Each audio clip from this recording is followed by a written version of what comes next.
What's up, guys, and welcome to today's vlog. We are in Guntersville, Alabama. We actually have the 2019 KBF TRAIL, one of the southeast stops for Guntersville here this weekend. It's Thursday, and we already have 112 anglers signed up. This is always one of our better events. This year, something a little special is going on. The National Championship in 2020 is going to be hosted in Guntersville, so I think a lot of people are coming down here to fish the trail. They're also coming here because of Guntersville's name. And they're coming down here to do a little pre-fishing and learn a little bit about the lake, where we're going to have the biggest kayak fishing tournament in the world, the Kayak Bass Fishing National Championship, next year, April 3rd, 4th, and 5th here in Guntersville. And so anyway, we're almost there. We had about a 2.5-hour drive from Nashville. Got a little bit of a late start. And so we're going to go head out to the water, see if we can't hook up with a couple of the anglers and see if the fish are biting on Guntersville, and see what these guys have in store for the KBF Trail this weekend.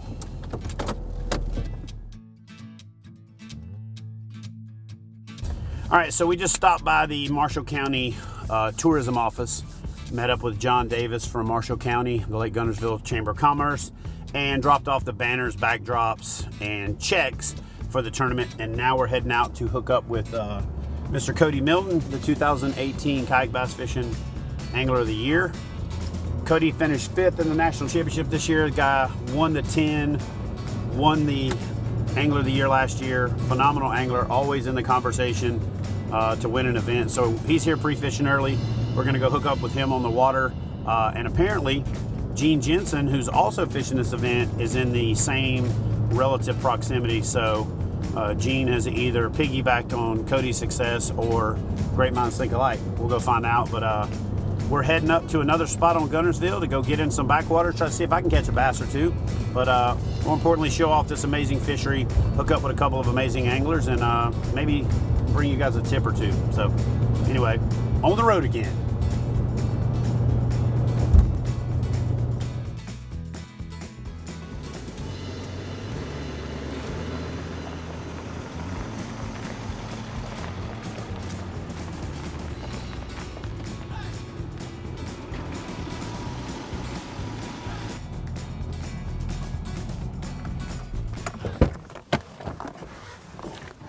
All right, so we made it to where we plan on fishing here in Guntersville, and it looks like Cody Milton and Fluke Master already made it here ahead of me, but so did this guy with a Florida Seminoles truck. Florida Seminoles? Come on, man, like for real? Anyway, all right, so this guy's getting out of the way. We're gonna pull in. We're gonna get our gear together. We're gonna see how stuff made the trip on my first trip in the Pursue from Intech, and then we're gonna get out on the water, see if we can't find Gene and Cody and catch some fish. So looks like everything fared pretty well.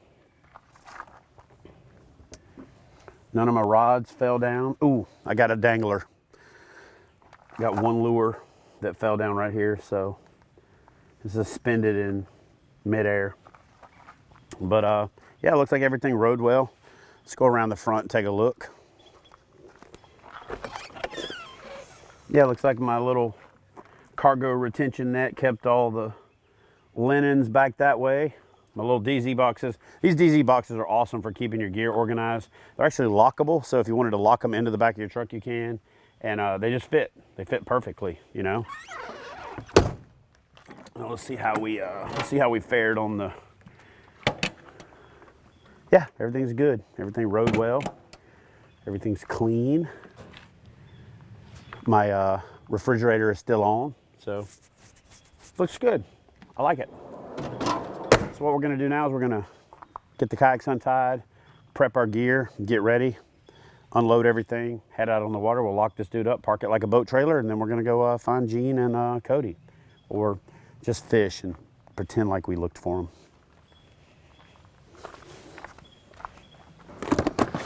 Yeah, so guys, it's gonna take me a little longer than normal to get ready, because one of the things that I'm actually doing right now is I'm getting my system down with this new trailer. So I'm kind of, you know, rigging as I go and deciding what goes where.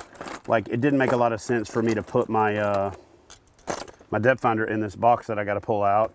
but I don't use these boxes as much. I kind of go to them when I'm fishing those specific, you know, oversized monster lures. I really haven't found a good solution, to be honest with you, for carrying these bigger, you know, oversized monster baits. Any box that you put them in pretty much tangles. So I've actually started using these new groove boxes, and I talked to them, and I think that there's something in the work. He kind of smirked when I said, if you could solve the big bait box problem, you'd be onto something. So I talked to Sean there at the company. He kind of smiled, and you could hear the smile in his voice. I wasn't, you know, in front of him. I was talking to him on the phone, but it sounds like to me they've got some type of solution in the works. So again, I'm just kind of getting all this stuff squared away. You know, speaking of groove, here's these boxes that they make. And this is the jig box. I've already set one box up as a jig box, but they've got these little inserts inside of them that you put your lures into. I'll show you guys that out on the water. And I'm gonna set this one up over the course of the trip to get all of my tackle organized. So the theme of this trip for me is getting out, having fun, covering fishing, trying to catch a giant, but at the same time, getting my system down for catching fish, traveling, staying on the road, and being efficient, clean, organized, and everything in its place and a place for everything. So we're working on that right now.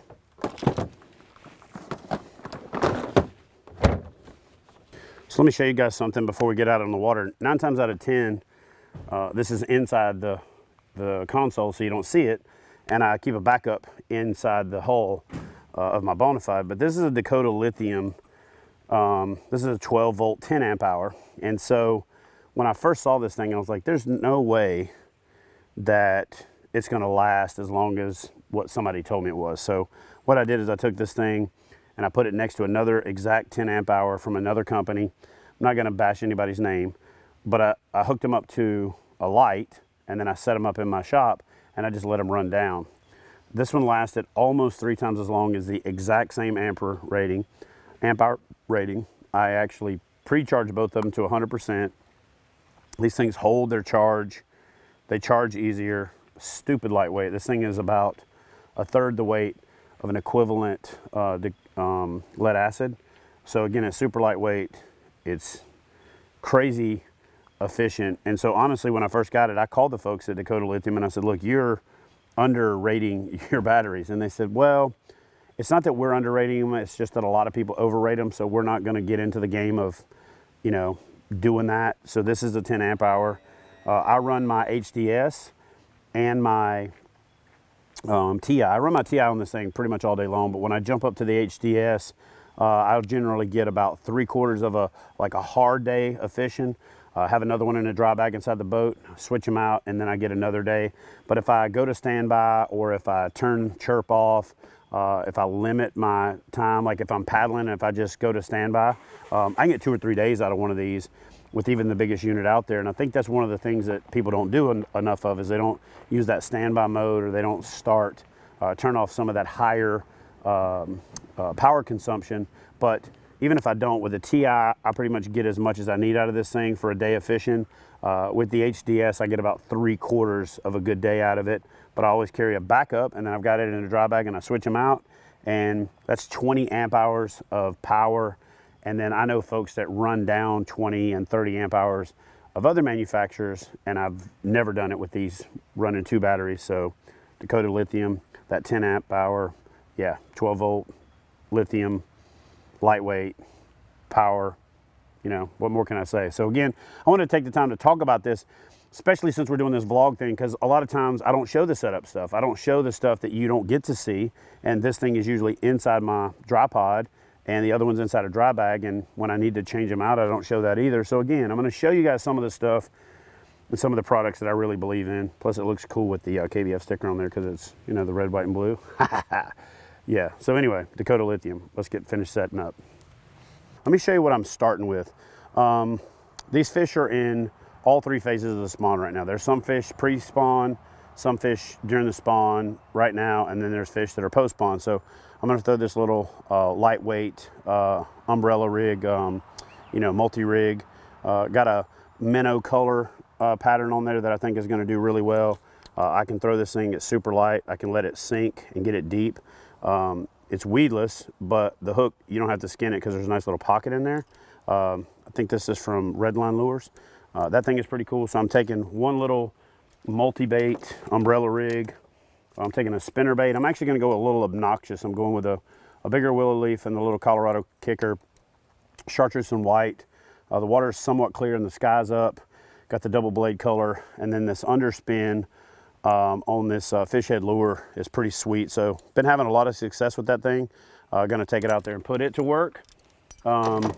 Shad spawn's not quite kicked in yet. It's always a little bit later here at Guntersville. If the weather doesn't get warm enough fast enough, they'll kind of wait on the next full moon. And so we're kind of in that wait and see approach right now. I always like in the spring a chartreuse blackback square bill. Maybe it doesn't work, but at least until it proves to me that it doesn't, I'm gonna have it tied on. And then of course, post-spawn, pre-spawn, into the spawn, and all the way through the summer, if I come to Guntersville, I'm gonna have on a black, surface disturbance type bait. This one is the River to Sea Whopper Plopper that I'm a big, advocate of and have been for years, but I've ordered a couple from like Savage Gear, and I think Rappala's got one now, pretty much every company. And I'm gonna experiment with them just to get different takes on that rotating tail style bait that creates a distinct sound. And sometimes it's just switching it up a little bit, gives you that advantage. So anyway, for spring, I'm doing a kind of a minnow imitation, shad imitation, bright color square bill. I do have a red and a natural shad color queued up in case that doesn't work. And then again, I'm gonna throw the Whopper Plopper.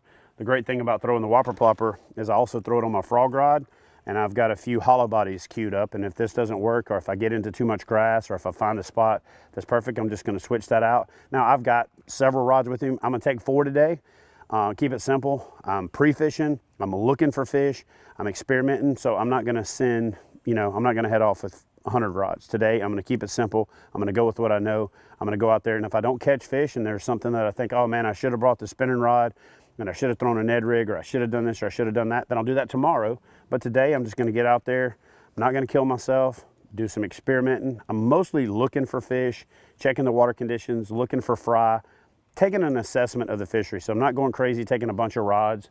And that's something that I also do quite a bit that I don't necessarily film all the time, is exploration type fishing that isn't me in full-blown TV mode or YouTube mode. So again, doing this vlog thing, showing you guys everything. For the most part, in the past, this part wouldn't even be filmed. I will come here to a location where we're gonna film, get there a day or two early, go out and explore. Now, I'm gonna bring you all of it because it's part of the process.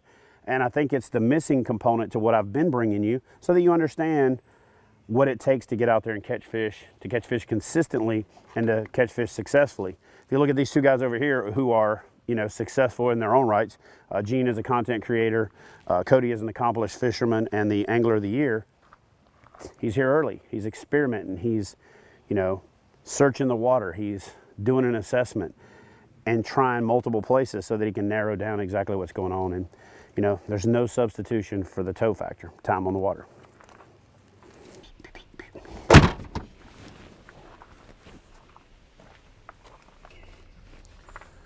All right, let me show you guys a cool modification that I did to this trailer. If you watch the live video that I did, because I was so excited I couldn't wait to share it with you, you'll probably have already seen this. But I keep my power pole battery charging right here, plugged into my little power strip, so even when I'm rolling down the road, it's charging. But I also mounted my power pole to the wall right here to where it makes it easy to secure it in place. And then all I've got to do when I get where I'm going is pop it off, throw my bracket back on there, and then go stick it on the kayak. So I have had a number of times where I've had this in the truck and I hit the brakes and here it goes sliding. It's falling out my back seat onto the ground, and which can't be good for it. So what I've done is I've made use of this dead space right here, rigged this thing up, put my battery charger on there. It always stays charged. I never have to wonder. Not that you really ever have to wonder about this thing, because it seems like it lasts forever. But that's a great way to manage my power pole. I also have spare poles up here mounted to the wall, again making use of dead space. And yeah, actually come on in here and let me show you another couple things real quick, just real quick. Mounted these gear tracks to the wall so that I can use roto grips to hold my paddles in place. I got 2 paddles down here, one up there. I could stick another one on the bottom, and then I just used a bungee system right here to to mount my rods. And one thing I figured out is if I double the bungee, what I can do that makes this real easy is I can flip it, see, just like that. And then what happens is every one I stagger it and it grabs the knob on those split grip rods, and I don't have to worry about them falling down. Didn't have to spend a bunch of money. I used 2 of these Yak Attack pad eyes and the bungee. I think the entire rack, components and everything cost me about $6. So nothing fancy, nothing crazy. This is a spreader bar right here, and I use this to just kind of hang stuff on. If I put my gear up there, I can put it down there. I use this in the other trailer, in the Explorer. So this spreader bar makes a really good clothes hanger, makes a really good bar that you can use to hang anything you want to on it. And then also when I get where I'm going, if I set up camp, I can put it between these 2 doors.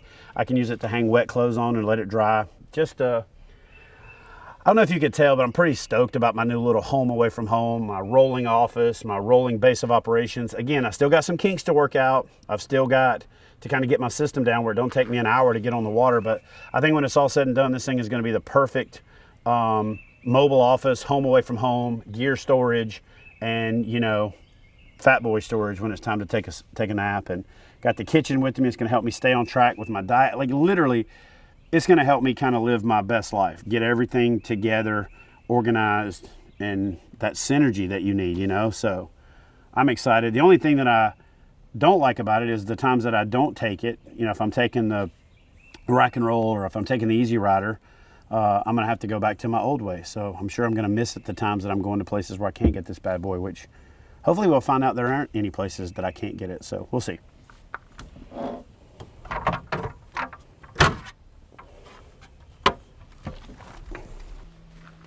So Gene just showed up. He's kind of like a fluffer. He just gets there early and warms them up for me. Now we're going to head out there and see if we can catch them. Let's go down here and see how they did. So how'd you do? Not too bad. Caught a few. Waiting for the patterns that I found last week's pretty much holding up. So. What is that? What is that pattern? It's the in the water fish pattern. This is post. This is not going to come out until after the event. So. Well, I mean they're in the grass, but they're in lily pad stems and clean stuff. They don't want to be in the dirty crap. So what are you doing now? Where are you heading now? Up to Mud Creek, where I was last week. Okay. Check all my spots up there. Cool. So tomorrow let's hook up and fish together and vlog and share the whole backstory, right? So you guys head over to Gene's channel, Fluke Master, if you live under a rock and don't know what it is, and check out his kind of tips, tactics, and insights. One thing you're going to get out of his videos for this event is he's not co-hosting in this event. So what are you doing in this event? I'm fishing the dang thing. He is fishing in the Guntersville Trail event. It's my first one. Here's the reason that he's fishing it. Don't let him blow any smoke up your skirt. This is the host city for the national championship next year. Yep. This is Gene's best chance at qualifying because, you know, we both have really busy schedules. This is close to home. There was a window. Yep. He actually called me. He's like, is there any reason I can't fish a KBF Trail? I was like, there's every reason you should fish a KBF Trail. So Gene's fishing this event and kind of not necessarily giving up co-hosting duties because we are going to follow him one of the days to kind of follow in the mindset of what he's thinking, what he's doing, how he's doing it, why he's doing it. He's a self-professed, like, I don't like tournament fishing. He said it a number of times on his channel. He's even said, I'm not the best tournament fisherman, right? Yep. But I know this guy. He's a competitor. He wants to show you guys proper everything that he does on his channel. So if he's going to teach you to fish a tournament, he's going to teach you to do it right. So I know he's been pouring over the maps. I know he's been here like 3 times already pre-fishing. I've been here for 2 weeks. I know he's been here ahead of time. So he's coming and gunning for winning the event. But the number one goal that I know you have is to hit that qualification window, that qualification threshold to, which right now there's 115 people. So, you know, you're talking 12th place is going to put you in the national championship. But to qualify for the national championship on the body of water 3 weeks apart from when it's going to be fished here next year is a pretty big deal. So, and I live an hour and 20 minutes from this. And he can come here quite a bit throughout the course of the day. I live 2 hours and 20 minutes from this boat ramp, so we can meet here, you know, quite a bit. And we're going to be doing a lot more collabs this year here, Chickamauga, some of the rivers closer to me in Tennessee, one of the rivers closer to him in Georgia, and then just doing a lot more, you know, collaboration type stuff. So anyway, man, get your stuff loaded up. Go check out the other spot. We're going to get out there and see if we can't find some of the fish that they didn't catch. Warning, the following scene is going to contain me urinating in public in the outdoors and may be found offensive to some person. All right, guys, so this time before I headed out on the water, I tried to urinate before I got on the water. And there's a reason for that. Recently, a viewer, at least one, took offense to the fact that we showed me standing up and peeing in a kayak on one of our episodes of the television show. And the person didn't just say, hey, I felt like it was inappropriate. They were appalled that we showed it. They were appalled that companies who sponsor me would condone such behavior, and that it was gross and unprofessional and all this other stuff. Like, we're doing outdoor television. Part of what happens in the outdoors is you pee. Fish and birds, they don't just pee in the lake. So look, I understand some people's need to be offended by things, and I understand some people's need to feel like, I've got to say something. But come on, man. We showed peeing for two reasons. To demonstrate the stability of the kayak, and to answer the question that I hear all the time. Man, how do you pee in that thing if you're going to be out there for several hours? You just stand up, and that's how stable it is. And so there was a kind of a public service, a little bit of a sponsor bump, a little bit of showing how stable all fishing kayaks are, not just bona fide. But there's really more of a real world, this is what happens for showing that. So yeah, I just peed over there behind that tree. And if I have to pee again today when we're on the water, I'm going to do it, because that's what we do. And I'm not sure if this person who took offense understands kind of how the world works, but there's a lot of pee that ends up in water from everything, and more stuff than pee ends up in the water. And I don't know if you know this or not, but like actually the primary component of urine is water, and then with a little bit of bile. And so, anyway, I think it's silly. I'm more than willing and a big enough man to apologize for something if I offend somebody and I feel like that there's justification. But peeing outside, no. And again, I've committed to staying positive on this channel this year, but I'm just going to say, like, look, if you watch my show and you're looking for things to be offended by, just don't watch, because I'm probably going to give it to you. But not really, not on purpose. I'm showing you the outdoors. If you're offended by things that happen in the outdoors, don't watch outdoor television. It's really that simple. So you guys do me a favor and comment below and tell me if you think it's inappropriate or disgusting or gross or whatever you want to call it to pee in the water. And a two-part question. Comment on the fact if you think it's wrong to show it. Some people said, I just don't see that there's any value in it. So I just justified the value. And I feel like I would like to do it more to show people so that that question comes up pretty regularly, believe it or not, so people understand it. But the network, and the powers that be don't necessarily want to show it if it's going to offend people. I don't think it offended people. I think it offended a person. So let me know. What are your thoughts? To pee or not to pee? That is the question. All right, guys, so one of my more popular videos recently was how to launch a fishing kayak. And then, of course, that's one of those things that I just kind of take for granted. So I'm going to show you real quick how to launch a sit-on-top style fishing kayak. The first thing I do is I push it into the water. If you don't have a power pole, you just do it by the handle. And then I just turn it broadside, okay? Once I turn it broadside, what I do is literally just let it come to the bank, or I reach out with my paddle and bring it to the bank like so. What you're going to want to do then is step on the inside so that it's on the ground, flip your seat back up, step over, and sit down, if that's what you're going to do. What I like to do is actually just push off standing up and then get away from the bank. But the idea is don't run straight into the bank where you're sitting on the keel and the boat is tippy. Actually put the boat parallel, and recovering is the exact same way. So pretty straightforward, pretty simple. That's how you launch a fishing kayak. Now, let's go catch some fish.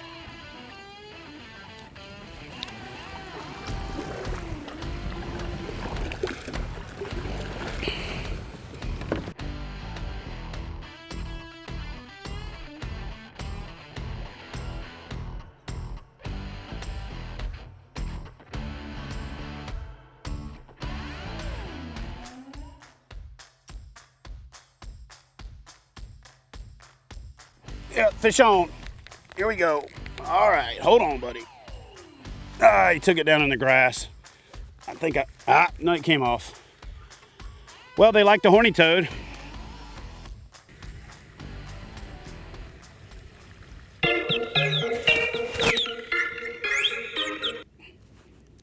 Hello, this is Chad.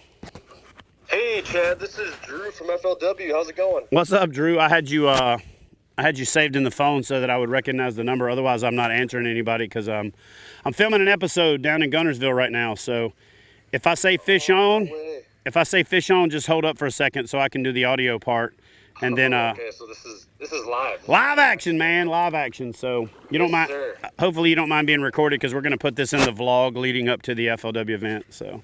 Oh, sweet, yeah, cool. All right, so what you got for me, man? What you got? As far as like videos goes for us, because we obviously will have the FLW tour event on Chick at the same time those 2 days. Hey, fish on. Oh, hold on. All right, so about my 5th cast with this horny toad, this fish decided he wanted it more than I did. Blow up on it. There you go. So there's a good one. Not the big one I'm looking for, but it's a fish. So Fish is a fish. Yeah. All right, Drew, so that was a little one, and you failed. We're going to use that for the vlog. What I meant was, like, stop talking because you're on speakerphone. So my mic is right by the phone. So that part was for the TV show. But it actually works great for the blog because you were kind of doing like a play-by-play, like, yeah, awesome, great, you know. Anyway. All right, so that was a call I had to take. We are finalizing everything for our first FLW KBF Cup Open event, which is going to be a qualifier for the FLW KBF Cup in Hot Springs, Arkansas this year. And a lot of buzz, a lot of excitement, and we're having that next week on Nickajack, May 4th and 5th.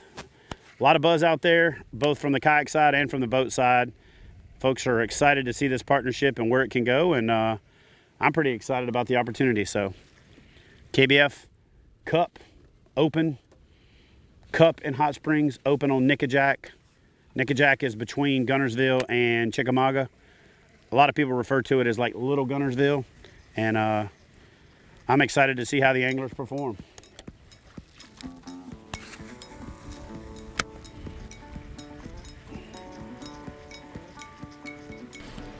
What have you got so far? I got 2 little ones. I've got 3 right now. I got one decent one. One was like 17 and a half, 18 on the old accent buzzbait. But the other one's pretty small. All cookie cutters like they have been all day. Yeah, I think that storm they had like 2 weeks ago, what it ended up doing is it kind of pushed those late spawners off the bed. And so now they're having to spawn again or try. A lot of activity back here though.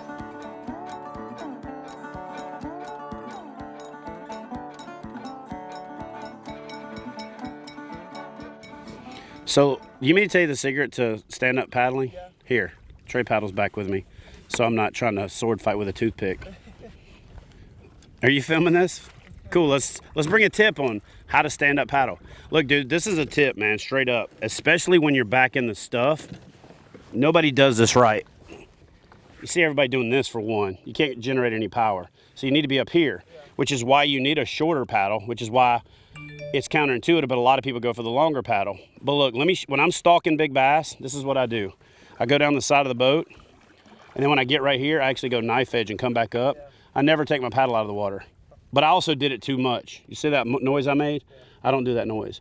If I can hear myself, they can hear me.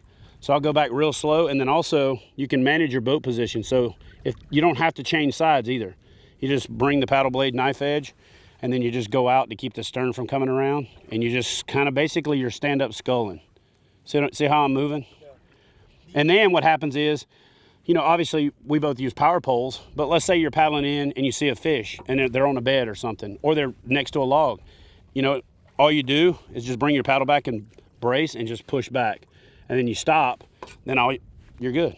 When you switch sides, do you flip the paddle or do you just... Yeah, usually because the bottom's muddy. Yeah, that's good. So generally I'll just bring it around like that and then just trade. But I don't really have to switch sides. When I'm big bass hunting, I very seldom have to take it out of the water. I don't want the swoosh, I don't want the drips. So I just turn it knife edge and glide it through and just kind of paddle like that. And it forces me to go slower too, you know? And then you just kind of, you use it out wide to see how I'm moving my boat. And you can do the same thing the other direction. It just allows you to be in so much more control. And like if I'm drifting along with the wind, I'll actually rudder with my paddle. You see what I'm doing? And then I'll just go the other direction. So it's like a big ass oversized rudder, and it's how you manage boat position. And then the other cool thing about it too is when it really comes down to it, I can bring it forward knife edge, stick it in the mud, and just stick it up under my PFD. And it's like a poor man's power pole, you know what I'm saying? And then it also, if I don't got time to put the anchor wizard down, I get my power pole down, put it down. It also serves to keep me from spinning. So that's why I like a little bit shorter paddle. I use the 240 to 255, and I very seldom go longer than about 242, 243. But to do it right, you'd have to be up here like this, you know, and you don't want the drip ring under the water. You want just the blades where you're just going like that, and you want to be quiet. You see a lot of people doing this. I mean, come on, dude, if you do that, it sounds like a bomb going off under the water. So let's get over there and catch some fish. What do you think?